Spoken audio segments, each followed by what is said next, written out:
As you are aware, Trinidad and Tobago is under serious weather alert, and we have a number of activities ongoing. The Ministry of Rural Development coordinates several agencies that are first responders. So at this stage, we are out on the ground, boots on the ground, with an inter-ministerial approach to reducing flooding. So far, we have had numerous incidents.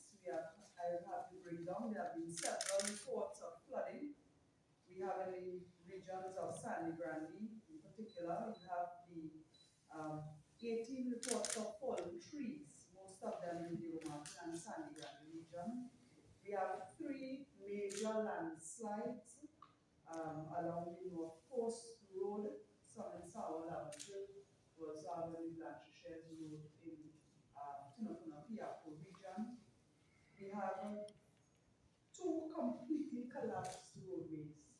One at Biggest Road, Pool Village, Rio Claro, and one at Heights of Aripo in Arima.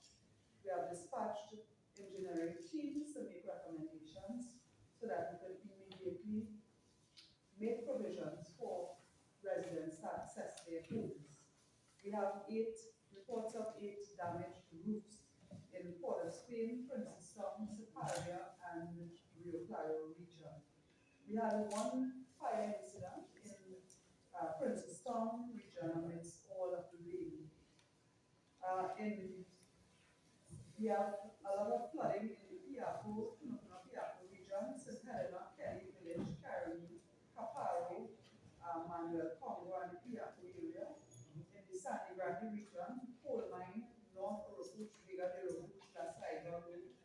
In Hoover, Tawaki, Talparo region, Chinchon Road, Peters Field Road, Cunupia, Las Lomas, Brazil, San Rafael. We also have in Arima and Chabonas.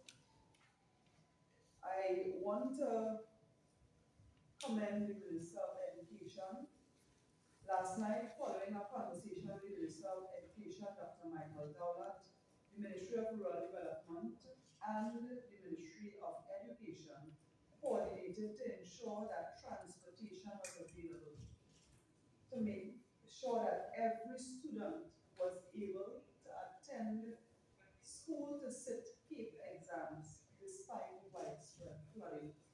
Transport was provided in the form of troop carriers from the Tobago Regiment. The regional corporations provided trucks, and our disaster management unit provided dinghies or small boats. We were able to provide transport for students from Las Lomas to Chabonas Secondary School.